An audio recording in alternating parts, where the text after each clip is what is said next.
A lot of artists represent Korean culture through surface markers: hanbok on stage, historical motifs in a music video, and a sprinkle of traditional instruments or a Korean phrase dropped into an English hook.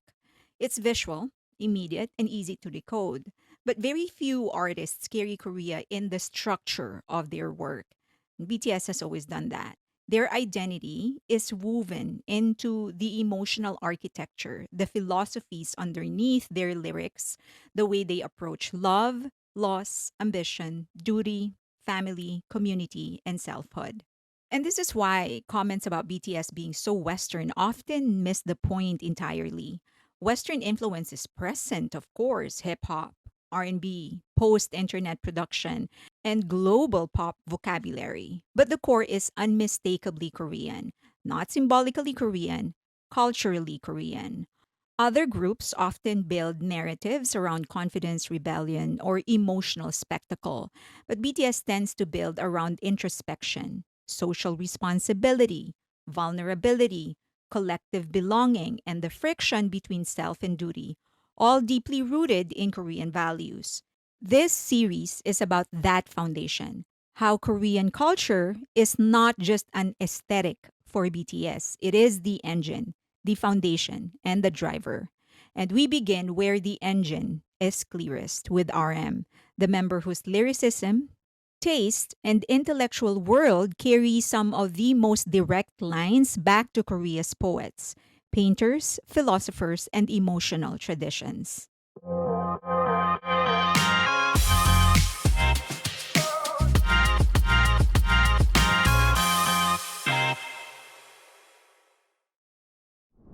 Korean emotional philosophy, the Jong and the Han.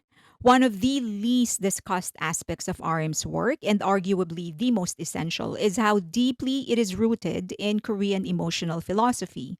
His lyricism is admired for its introspection, but the shape of that introspection comes from two cultural frameworks that rarely appear in anyone's analysis: Jong and Han. These aren't aesthetic choices. They are emotional logics that influence how Koreans form attachments, express sorrow, and process contradiction. RM doesn't simply write about feelings, he writes from within a cultural system that defines how those feelings behave.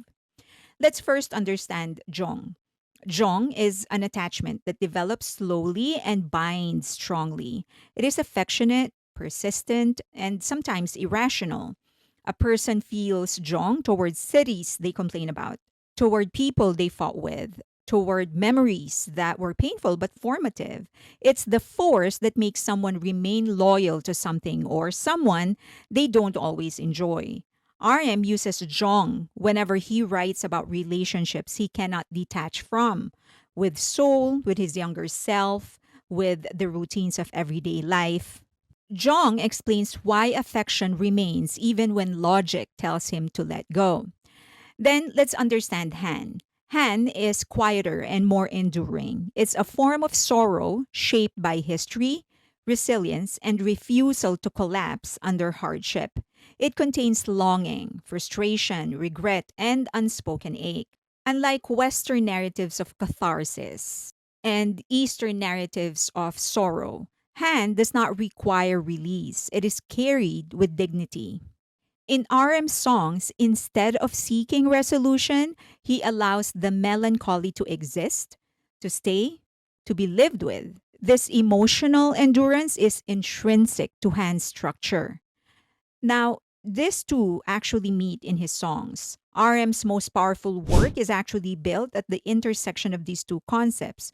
When Jong and Han coexist in his songs, attachment and ache circulate in the same emotional field. So he feels bound to something that also hurts him. The hurt intensifies the bond. To better understand, let's go through some of his songs. One is Soul. It is a love hate relationship with the city that sort of raised him. But Soul also represents the entertainment industry or his ambition, or the life that he was living as he was going through stardom. There are lines like, I hate you, Soul, but I love you, Soul. If love and hate are the same word, I love you, Soul. Here, Jong explains why he stays in a place that suffocates him. The affection is involuntary, quiet, and unshakable. The same thing with the life that he was living. It was hard and suffocating, but he still loved it. Next song is Tokyo. The theme is attachment to fleeting memories and the quiet ache of longing. Tokyo in this song could represent any form or type of escape from his current grind. It could be a day spent walking around a small town where no one recognizes him, or a day hanging out with friends, or maybe even a date. The lyrics goes, I say I love you, but I also say this ain't true. The affection is disproportionate and illogical. Classic Jong. He clings to a moment, not the person.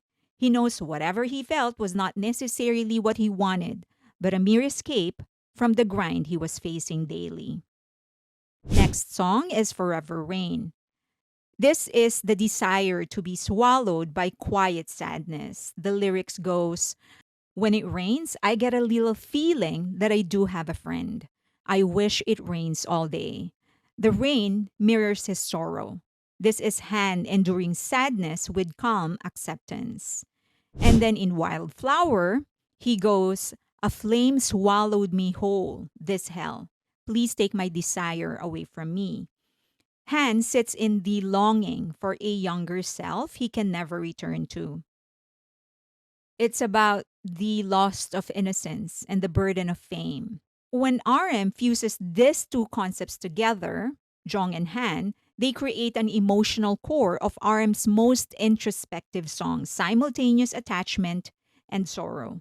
This fusion is one of the defining features of all of his albums. First, let's go through Forever Rain.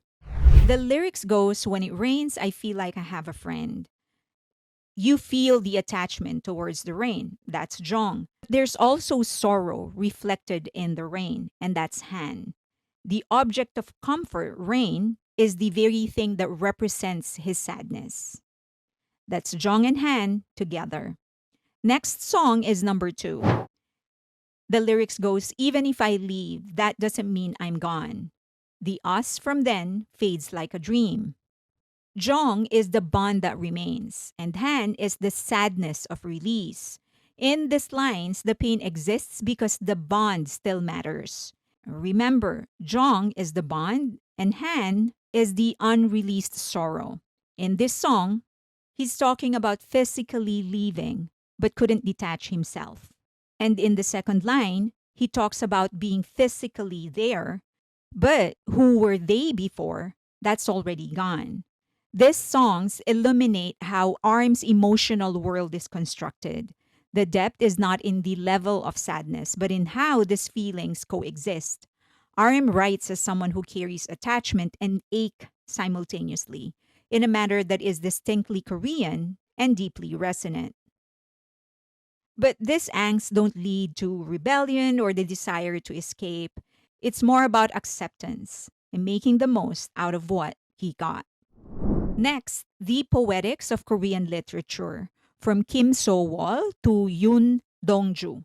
Even before Indigo formalized his relationship with the art world, RM's lyricism carried the tone and sensibility of Korean poetic tradition. There are two specific ones that are very much resonant in his writings, Kim So-wol and Yoon Dong-ju. Kim So-wol is known for his emotional minimalism. He writes like nature is a quiet witness and sorrow delivered without dramatization. His style includes shorter lines, direct emotion, no ornament, sorrow carried quietly.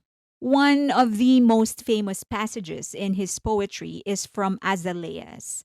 In English, it says, if seeing me hurts you, when you go, I will let you walk out quietly. In this poem, there are no metaphors, no explanation, just acceptance of loss without drama. Yoon Dong-ju, whose early death made him one of Korea's most studied poets, shaped a generation with his blend of introspection, guilt, and moral clarity. He is known for moral self interrogation, humility, guilt expressed without collapse, and purity, sincerity, and ethical beauty.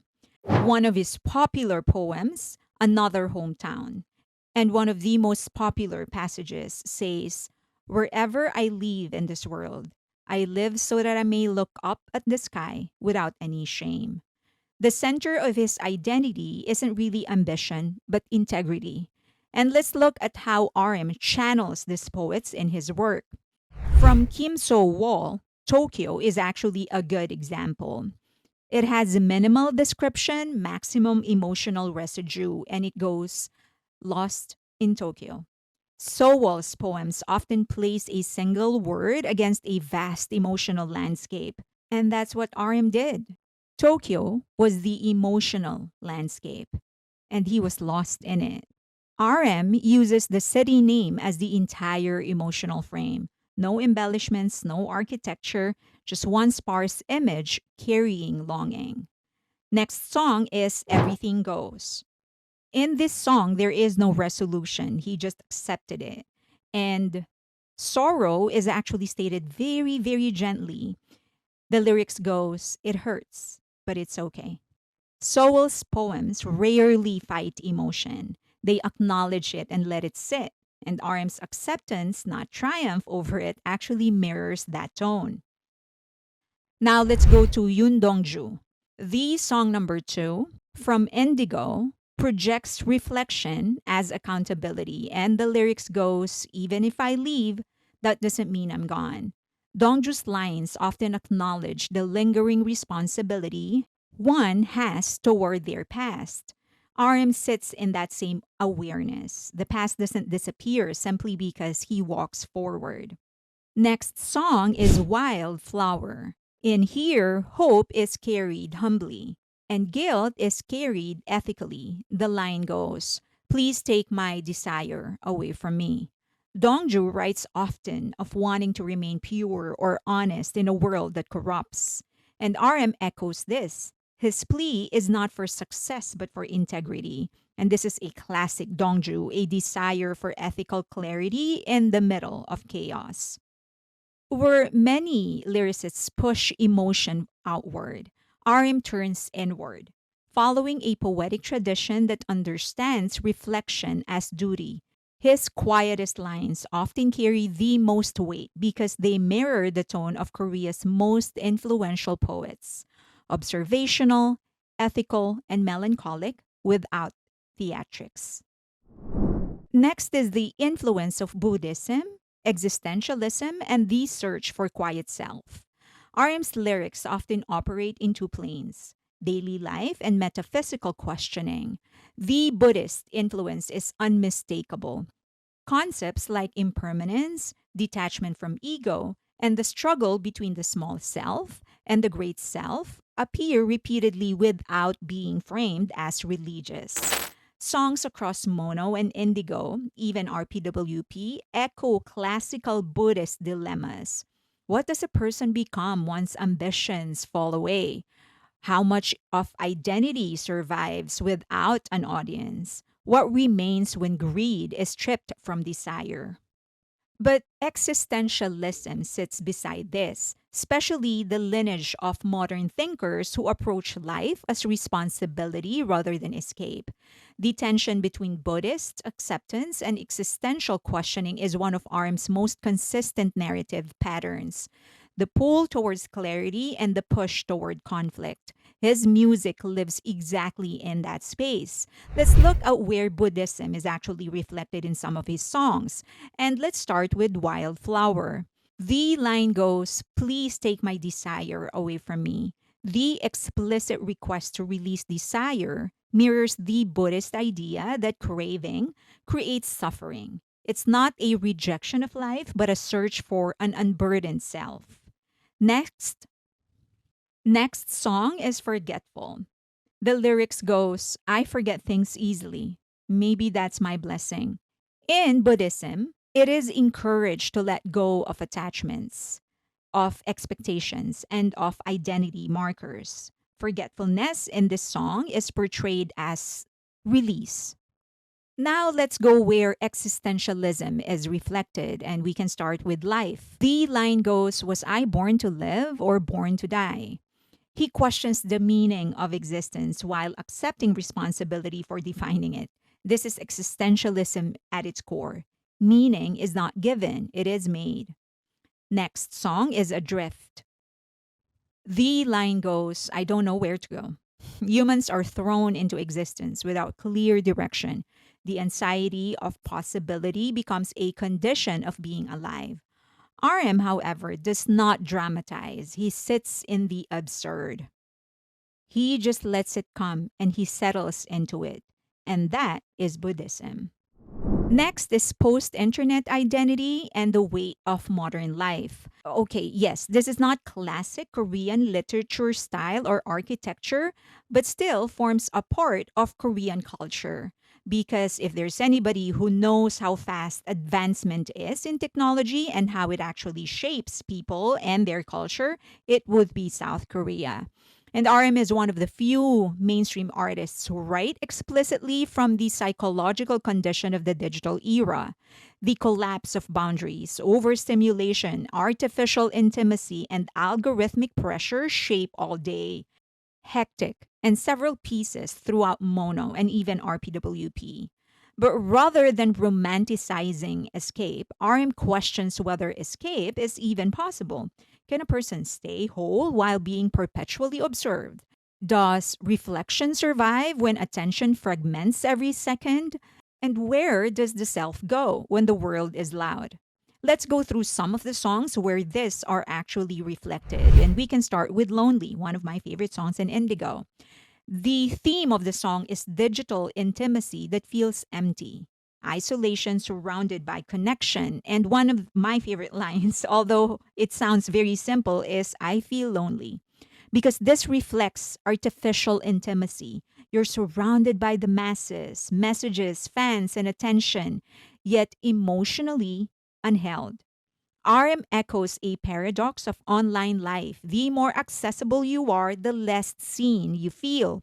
He doesn't frame these questions dramatically. He treats them as part of living in the 21st century, especially as someone whose identity was built in the public eye. His writing captures a rare mix of realism and restraint. The acknowledgement that modern life isn't only chaotic, but also profoundly numbing. RM's artistic vocabulary is wider than most listeners hear on first pass. Beneath the minimalism of Mono, the quiet experimentation of Indigo, and the complexity of RPWP is a network of influences: Korean emotion, Korean poetry, Buddhist self interrogation, Western existentialism, and the modern digital era. None of these systems overpower the others. Instead, they actually shape a voice that stays grounded in culture while absorbing the world. And this is why his writing feels so familiar and foreign at the same time. It's rooted but porous, personal, yet shaped by centuries of thought. So, this is a new series, and I hope that you enjoy it as much as I actually enjoy making it. I have always loved and actually this sort of role that I took for myself in this fandom, I guess, is to try and shine a light on their artistry. And cultural influence is a huge part of that. And I want to sort of, for myself as well and for everybody else, better understand how Korean actually they are. I often hear a lot of Koreans say that, they uphold Korean culture and that they have never departed from their Korean influences. But then we're here, from the West and from other countries who actually hear a lot of the Western influences in their songs. So I thought it would be a great idea to understand where the connection is, what part of their artistry and their songwriting and production, what part is Korean and what part comes from other influences. And I hope that this it's actually um, giving you a better idea on how those things are happening. Now, I'm not an expert in Korean culture. I am a student of Korean culture. And so what I'm sharing is just me trying to impart as much as I know. But I hope that this actually begins your curiosity and that you decide to further study and talk to more people, immerse yourself with their culture. That's it, actually. I hope you enjoyed that. So, if you did, please consider donating to the channel. The QR code is right there. All the funds are going to the um, online magazine, which is there, that asianentertainmentandculture.com. If you can, please go to the online magazine. It is on a soft launch, and hopefully I could upload more content, populate it more on the subcategories, and do a formal launch at the end of the month or early next month. We're ready. It's just the populating the website itself. And if you can, please follow me on X. It's right there, X, Patreon, and IG, Instagram. And in Patreon, that's where the community actually is. If you're looking for people to discuss things with, movies, TV shows, pop culture, is the place for you to go. We do have a free tier just in case you want to try things out. That's it. Please like the video, subscribe, and hit that notification button. But the most important thing is for you to share the video, because that's going to push the algorithm to recommend this more so we can grow. That's it. Thank you so much. Till next time.